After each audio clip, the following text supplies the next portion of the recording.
ရားရှင်ရဲ့ကျေးဇူးတော်ကြောင့်ဒီနေ့မှာကျွန်တော်ဒီမိမ္မာတော်မှာသူတို့ကဆုရုံပြီးတော့အချိန်နည်းငယ်သောအတွင်းမှာဘုရားရဲ့နှုတ်ကပတ်တော်ကိုဆင်ခြင်ဖို့ရန်လေ့လာဖို့ရန်ကျွန်တော်အောက်မေ့ဖို့ရန်အချိန်မှာရရှိတဲ့အတွက်အထူးပဲကျေးဇူးတင်ပါတယ်အခုလိုလည်းဘုရားရဲ့နှုတ်ကပတ်တော်အဖြစ်တွေ့ဆုံခြင်းအချိန်ခန့်သတ်ဆိုတာအင်မတန်တန်ဖိုးကြီးတာဖြစ်တယ်ဒီအစီအစဉ်ကိုဘုရားရှင်ကောင်းချီးပေးလို့အထူးသဖြင့်ကြွားရောက်ရရှိကြဖို့နော်ကျွန်တော်မိဘညီကောင်မဒေသူတင်သားများလူငယ်လူငယ်အားလုံးပေါ်မှာလည်းပဲဥပုသ္တော်လေးများနဲ့ဆက်ဆံတဲ့ကောင်းချီးတွေလာဘုရားရှင်အထူးသွန်လောင်းချပေးပါစေဒီနေ့မှာဘုရားရှင်ကျွန်တော်တို့အတွက်တကယ်ကိုအချိန်ကြီးလိုအပ်တဲ့တရားတော်ကိုဆင်ခြင်မဲ့နှုတ်ပတ်တရားတော်ကိုဘုရားရှင်ပြင်ဆင်ပေးလိုက်တာဖြစ်ပါတယ်အားလုံးသိရှိတဲ့အတိုင်းပဲခေါင်းစဉ်ကတော့အသက်ကယ်ပွဲပဲဖြစ်ပါတယ်နော်ဒါတော့အပူသပြေးကိုကျွန်တော်တို့အားလုံးယဉ်ဒီကျွမ်းဝင်ရရှိတဲ့အကြောင်းအရာဖြစ်ပါတယ်ကဲဆိုတော့ဒီပုံကိုကျွန်တော်တွေ့ရတဲ့အတိုင်းပဲမြေကလေးကြီးလို့လွတ်ခတ်သွားတယ်ပေါ့နော်မတ်လ28ရက်နေ့မှာကျွန်တော်မြန်မာပြည်မှာတကယ်ကိုဖိဖိတော်အောင်ကိုကြောက်စရာကောင်းလောက်အောင်ကိုဖြစ်ပြသွားတာကျွန်တော်တွေ့ရချင်းဖြစ်တယ်ဆိုတော့ကျွန်တော်တို့ဒီမြေကလေးလွတ်ခတ်သွားခြင်းနဲ့ဆက်လက်ပြီးတော့မြန်မာပြည်သူပြည်သားတော်များများကတန်ဝင်ကတရားကိုရကြတယ်ဆိုတာကိုကျွန်တော်တို့ရေးပြသွားလာတဲ့အခါလည်းပဲတွေ့မြင်ခဲ့တာဖြစ်ပါတယ်။တတိယကျတော့အင်တာနက်တလောင်ထက်တဲ့စာရေးဆရာတယောက်ကသူကတော်လေးထက်မြက်ခဲ့တာဖြစ်တယ်။ကျောင်းသူဘဝတုန်းက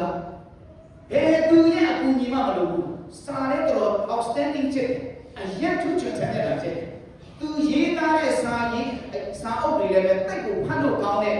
စာအုပ်ဖြစ်တယ်။ဒါပေမဲ့သူအဲ့ဒီတအုပ်မှာကျွန်တော်ဘယ်လိုဖတ်မိတယ်ဆိုတော့သူ့ရဲ့ဘဝမှာအခုမှအောင်မြင်တယ်လို့သူယူဆခံယူလိုက်တဲ့စာအုပ်နဲ့ပတ်သက်ပြီးမှသူအဲ့ဒီမှာရေးသားထားတာတကယ်တော့အရင်တော့ကသူကတကယ်တော်တဲ့အကြောင်းသူတယောက်ဖြစ်တယ်။စာရေးဆရာဖြစ်လာတော့လည်းဘယ်သူမှအကူအညီမလုပ်ဘူး။ကိုတူးကိုချုံကိုစွမ်းကိုစားနဲ့လုပ်လို့ရတယ်ဆိုပြီးမှပဲအထင်ချ။ဒါကြောင့်တချို့ကတိတ်တော်တဲ့စာတိတ်တော်တဲ့အကြောင်းကိုကြားသားတွေကတခါတလေအန်တီရှိတတ်တယ်ဖြစ်။နော်ဘယ်သူမှအကူဆရာမလုပ်ဘူးဆိုပြီးမှတင်းခံထားတတ်တာဖြစ်တယ်။အဲ့ဒီစာရေးဆရာကလည်းပဲဘယ်လိုကျွန်တော်တွေ့ရတယ်လဲဆိုတော့တတိယကျတော့အင်တာနက်အရေးကြီးတဲ့အကြောင်းအရာဝတ္ထုလေးကိုရေးသားပြီးမှလက်ဆက်တက်တာဒီမှာသူ့ရဲ့ရေးနေတဲ့ကလောင်မီလေးကပုံသွားတာဖြစ်တယ်။ပုံသွားတဲ့အခါမှာကျတော့သူကငကိုကလေးကဘယ်သူစီမှချီးလည်းမချီးချင်ဘူးငားလည်းမငားချင်ဘူးတောင်းလည်းမတောင်းချင်ဘူးအောက်ကျလုံးဝမခံဘူး။အဲ့လိုနဲ့ထက်မြက်တဲ့သူဖြစ်တယ်။ဒါပေမဲ့ဖြစ်ချင်တော့အဲ့ဒီကုံသွားတဲ့မင်းကြီးက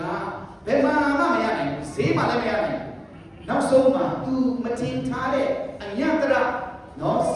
ဒီစူးစမ်းရုန်းကန်နေတဲ့လူတယောက်စီမှာ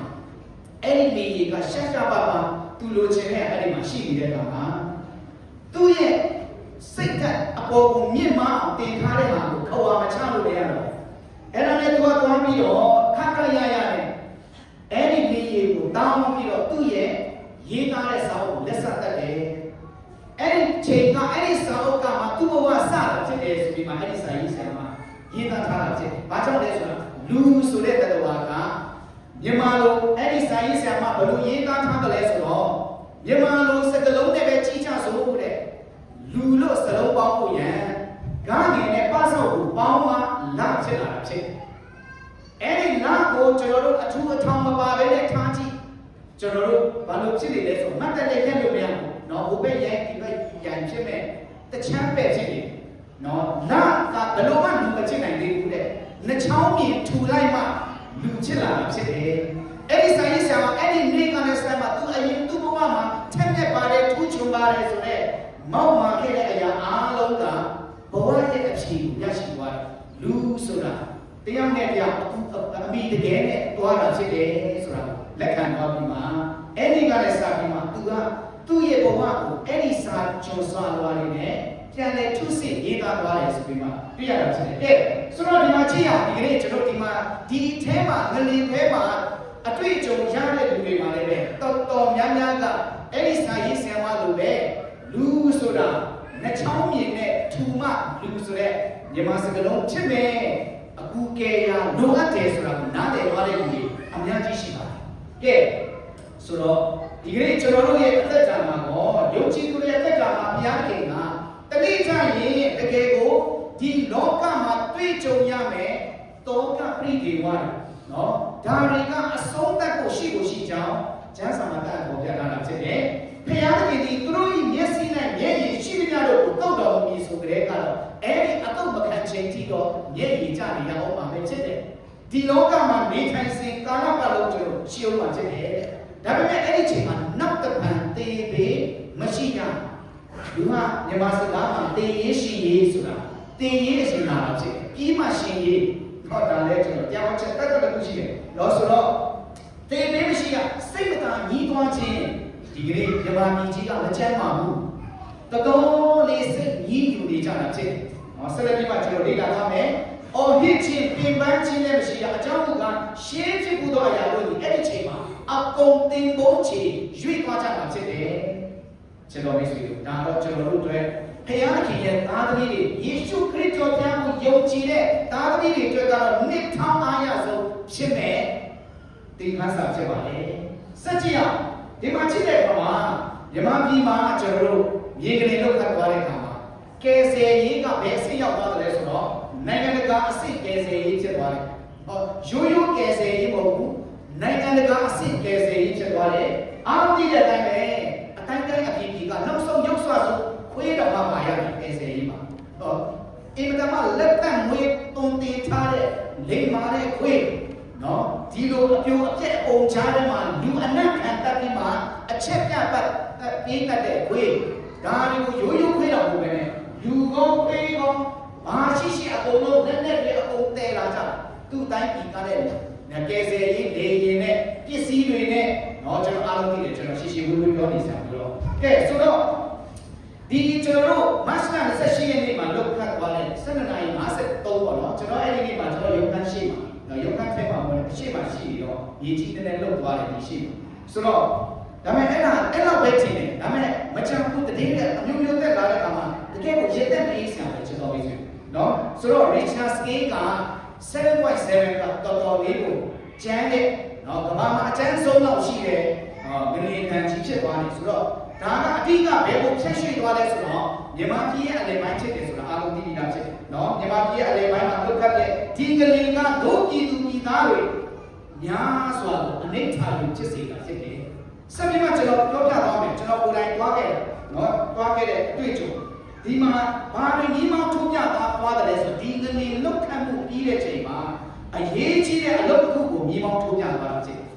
အဲ့ဒါဘာလဲဆိုတော့အသက်ကယ်ဆယ်ရေးကယ်တင်ခြင်းအဲ့ဒါကလူတိုင်းကိုနားလည်သွားတဲ့အလုပ်တစ်ခုအရေးကြီးတဲ့အလုပ်ကြီးကြောင့်ကယ်ဆယ်ရေးပေါ့နော်ဆိုတော့ကမ္ဘာတစ်ခုလုံးကလက်ပိုက်ကြည့်နေတော့ပဲနဲ့လူအသက်တော့ဘယ်အရာမှအရေးမကြီးဘူးဆိုတဲ့အတွက်ကြောင့်တပွဲနဲ့ကယ်ဆယ်ရေးအဖွဲ့တွေနော်နိုင်ငံအသီးသီးကလည်းတက်အားတွေရောက်လာကြတယ်ဘာကြောင့်လဲဆိုတော့လူသားတွေဗราဏဆိုတဲ့ဗမာစကားအတိုင်းအရာအားလုံးထက်မှလူကအရေးကြီးဆုံးဖြစ်တဲ့အတွက်ကြောင့်လူအသက်ကယ်ဆယ်ရေးအတွက်တပွဲနဲ့ရောက်လာကြတာကျွန်တော်အားလုံးသိရှိရဖြစ်တယ်လူအသက်တော့အရေးကြီးတာဘာမှမရှိလို့အားမအားနော်တို့အရေးပေါ်ဦးစားပေးအနေနဲ့ရောက်လာကြတာကျွန်တော်တွေ့ရချင်းဖြစ်တယ်ကဲဒီထက်မှသင်ခန်းစာလည်းပဲလူရဲ့အသက်ကိုကယ်ဆယ်ရေးနဲ့ပတ်သက်ရင်ဘလောက်ထိအရေးကြီးတယ်ဆိုတာကိုဒီမှာကျွန်တော်ပုံပြီးမှမြန်မာပြည်သူပြည်သားတွေက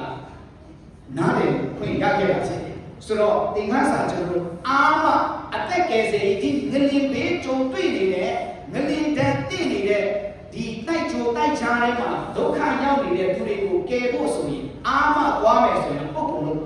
အကုန်ပုဂ္ဂိုလ်လေးမှာဖြစ်ကျွန်တော်မိတ်ဆွေဒါကြောင့်အားမကယ်မယ်ဆိုရင်တေကုန်လေးမှာဖြစ်တယ်ဟုတ်တာကယ်တင်ချင်းကယ်ဆယ်ရေးကိုကျွန်တော်ဟောခဲ့ကြတယ်ပြောခဲ့ကြတယ်ဘလောက်ထိနားလည်လို့လိုအပ်တယ်ဆိုတာလေနော်ဆိုတော့အားမကယ်မယ်ဆိုရင်တေကုန်လေးမှာဖြစ်တယ်အားမကယ်မယ်ဆိုရင်လည်းပုဂ္ဂိုလ်လေးမှာဖြစ်တယ်နော်လူဆိုတာကတကယ်တမ်းကျရင်တိတ်ကိုပုတ်ညံတဲ့ထဲမှာပါနော်ကျွန်တော်လူသားတွေဆိုတော့အသက်ကယ်မဲ့အချိန်ဆိုတာကျွန်တော်ရွှေ့ဆိုင်နေလို့မရဘူးဆိုတာတွေ့ရချင်းဖြစ်တယ်အားမကူညီကြမယ်ဆိုရင်လည်းအားလုံးပြည့်စည်ပုံမှာဖြစ်တယ်အားမလာမယ်ဆိုရင်လည်းအားလုံးကနောက်ကျကုန်ကြမှာဖြစ်ကြောင်းကျွန်တော်တွေ့ရချင်းဖြစ်တယ်ဒါကြောင့်အသက်ကယ်မဲ့အချိန်မှာခဏလေးပဲနော်လူတယောက်အသက်လူနေတဲ့အချိန်မှာကယ်ဖို့ဆိုတာခဏလေးပဲဖြစ်တယ်ဘာကြောင့်လဲဆိုတော့သမီးအသက်ကဝနေရဲ့ရေအသက်က